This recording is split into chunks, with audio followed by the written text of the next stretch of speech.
What's up, guys? Free agency is like Christmas for NFL players and GMs. These guys get the chance to land life-changing contracts that in most cases, their old teams refuse to match or top. Sometimes it's too obvious. You can tell when a player signed with the wrong team. You just know that they're not going to be a good fit there. Of course, it's too late to change the past, but if we could, we would have advised these players to sign elsewhere. Number 10, Randall Cobb, Dallas Cowboys. After 3 consecutive frustrating and unproductive seasons with the Green Bay Packers, Randall Cobb settled on a 1-year pact with the Dallas Cowboys in the 2019 offseason. And it worked out beautifully for Cobb, who caught 55 passes for 828 yards and 3 touchdowns. Cobb was an excellent fit as a number 3 receiver in Dallas, behind Amari Cooper and Michael Gallup. If he was willing to take a hometown discount, Cobb could have probably stayed. Instead, he took a 3-year, $27 million offer from the Houston Texans. $18.75 million of it is guaranteed. So good on Cobb for locking down more money. But we don't see him being much of a fit in Houston. He's probably the number 4 receiver on the depth chart now, following the Brandon Cooks trade. Deshaun Watson already had Will Fuller and Kenny Stills as his other 2 options. Them, along with Cooks, are all likely to slot in ahead of Cobb on the depth chart. Plus, even if Cobb performs well in Houston, Bill O'Brien will probably end up trading him away for a 7th-round pick. Now, Cobb should have taken a little less to stay in Dallas, where he could vie for a Super Bowl. He's not going to produce much in Houston as a number 3 or 4 pass catcher. And it's hard to argue that the Texans present him with a better chance to win a Super Bowl than the Cowboys. Because Bill O'Brien, how is this guy still head coach? I don't know. I don't think anybody does. I don't even think he does. But believe it or not, I'm actually glad I'm a Jets fan.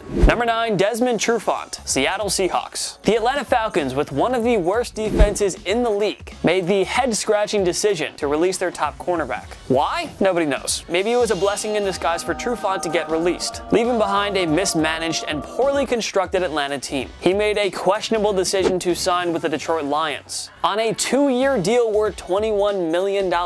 If I had $21 million, who knows? The main reason we hate this deal, simply because Matt Patricia ran Pro Bowl cornerback Darius Slay out of town.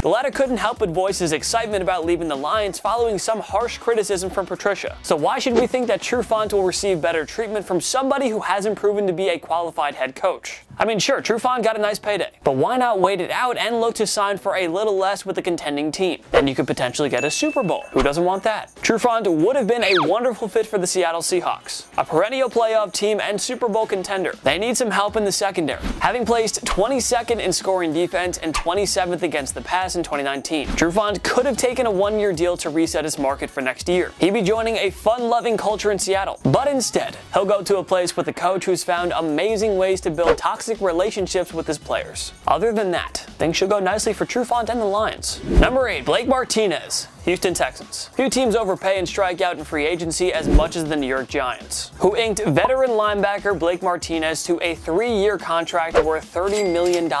Maybe the Giants overpaid for Martinez here, but he's also playing in a state with one of the highest income tax rates, so money probably wasn't the biggest factor to him here. While we still don't like the Giants as a fit for Martinez, they have one of the worst defenses in the league, with 0 Pro Bowl caliber talents. There are holes everywhere from the secondary to the pass rush. Even if Martinez performs nicely, he's not going to do much to fix this unit. Martinez joins a rebuilding Giants team that's coached by Joe Judge, who previously served as the New England Patriots special teams coordinator. It's hard to envision a rookie head coach getting the most out of Martinez here. Maybe Martinez was intrigued by the idea of playing in a giant market, but if he had waited it out, he could have bagged more than $30 million. The Texans would have been a tremendous fit for Martinez. They need his athleticism and do-it-all abilities as they try to inch closer to championship contention. Oh, and Texas has that no state tax thing. Martinez would have done wonders with J.J. Watt, and the Texans needed to upgrade their defense anyway. So what a blown opportunity for both parties. Number 7, Robby Anderson, Green Bay Packers. The rebuilt Carolina Panthers gave Anderson a 2-year contract worth a modest $20 million.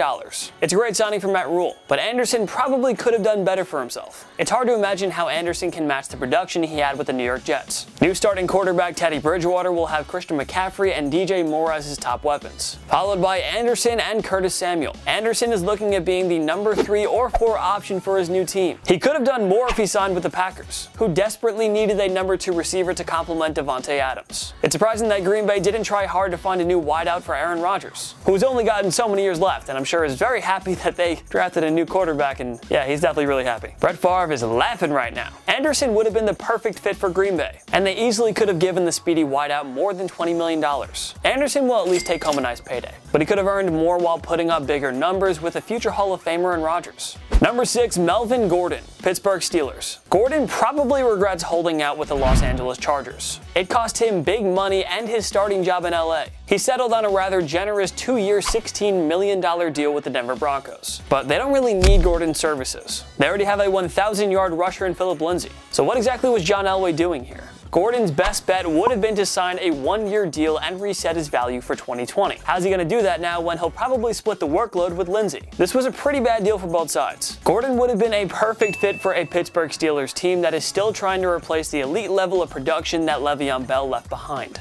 James Conner had his moments, for sure. I mean, he did great, but he's not exactly a game changer. The Steelers have one of the best run-blocking offensive lines in the league. Combine that with Gordon's skill set, and it's safe to say that he would have regained that Pro Bowl form. Gordon could have done the 1-year deal with Pittsburgh, then set himself up for a bigger payday in 2021. It's unlikely that he'll get that chance in Denver. Number 5, Joe Schobert, Cleveland Browns. The 2017 Pro Bowler and standout linebacker was one of the few positives in Cleveland during his tenure with the Browns. Now, we can't blame Schobert for leaving the land, but going to the Jacksonville Jaguars, it's not much better. In fact, it's kind of worse. Schobert signed a 5-year deal worth $53.75 million with the Jaguars. I mean, sure, he's heading to a state with no income tax, so that's a win. But Schobert is also joining a team that tends to ruin players' careers due to their dysfunction and mismanagement. You can argue that the Jaguars are a bigger laughingstock than the Browns right now. Potentially. Yeah, no. Yeah, no. Yeah.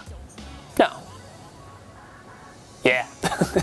Schobert has committed the remainder of his prime years to a team that broke up a championship-caliber Saxonville defense, all because they didn't really know what they were doing anymore. Schobert's best bet would have been to stay with a Cleveland team that he was totally familiar with. I mean, maybe they'll eventually break through with all this young talent. I kind of hope so, because you have that much talent and you're not going to win? That sucks. He could have remained the leader on a defense that includes Myles Garrett and Denzel Ward. Instead, he joins a team that's rebuilding for the billionth time in its history. And it's been around for a pretty short period of time. He'll take home a nice paycheck, sure, but we're not sure if the amount of losses and locker room drama will be worth it. Number 4, Dante Fowler, Las Vegas Raiders. After a frustrating tenure in Jacksonville, Fowler finally broke out under Sean McVay and legendary defensive coordinator Wade Phillips once he was traded to the Rams. In 1.5 seasons there, Fowler recorded 13.5 sacks. That set him up nicely for free agency, and he signed a 3-year deal worth $48 million with the Atlanta Falcons. Unfortunately, Fowler is going to a place where pass rushers tend to not exactly reach their full potential. Vic Beasley never fully got it going in Atlanta. Veteran standouts Dontari Poe and Bruce Irvin didn't pan out with the Falcons either. Head coach Dan Quinn isn't the same genius who won a Super Bowl with the Seattle Seahawks Legion of Boom as their defensive coordinator. So, yeah, we just don't see how Fowler will work out considering the Falcons never get the most out of their pass rushers. That's not on the players as much as the coaches and systems. It's remarkable that Quinn has gotten this many chances as a head coach. And no offense to defensive coordinator Raheem Morris, but he's not exactly Wade Phillips, who's on his way to the Hall of Fame, so we can't see Fowler putting up the same production in Atlanta. He would have been a great fit on a Las Vegas Raiders team that landed Corey Littleton in free agency. Their front seven now consists of Littleton, Max Crosby, Cleveland Farrell, and Benson Mayowa. Fowler would have headed to Las Vegas with a fun new culture and a shiny new stadium. John Gruden would have surely gotten great things out of him. Anyway, good luck in Atlanta. You're probably going to need it. Number 3, Tom Brady, Los Angeles Chargers. Lots of teams were tied to TB12 ahead of free agency. It turned out that the Chargers and Tampa Bay Buccaneers were the final frontrunners for his services. The Chargers just felt like the perfect fit for Brady. He'd join a team that's moving into a brand new stadium.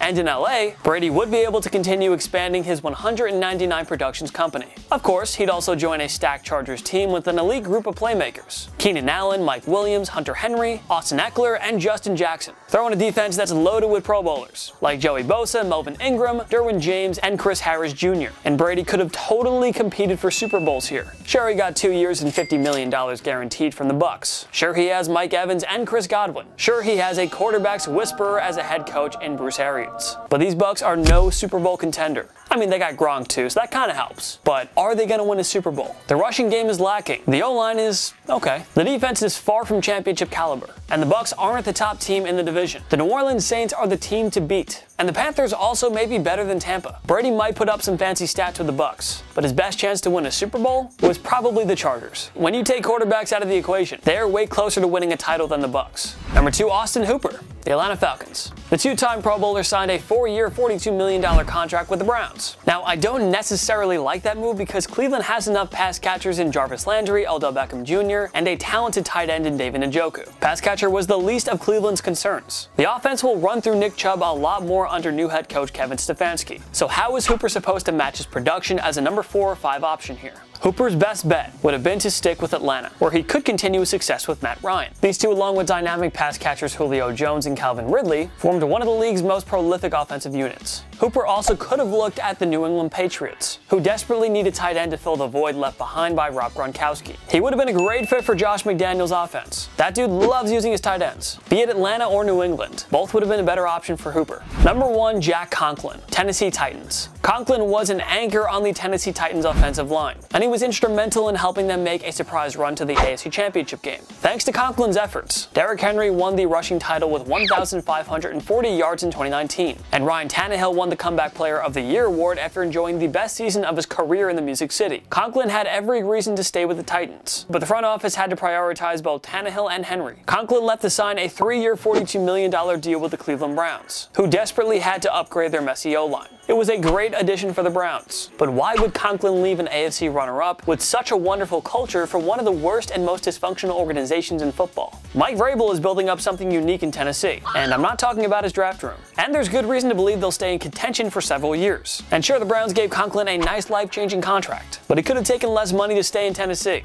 and they still would have given him a pretty penny anyway. Conklin was part of something special in Tennessee. Hopefully it works out for him in Cleveland, but going from title contender to the Browns almost never works out well. Just ask Jamie Collins and Sheldon Richardson about that. What other NFL free agents should have signed with different teams? Join me in the comment section below. Make sure to follow myself and TPS on social media. We post all the time, funny videos, tweets, Instagrams, all that. Go follow us. You got nothing better to do in quarantine, so go follow us. If you like this video, give it a like. It takes one click down below, and subscribe to TPS. We post videos every single day. Every day's a new video. Subscribe. Of course, thank you so much for watching. I'm Jason Biondo. I'll see you next time. My knee.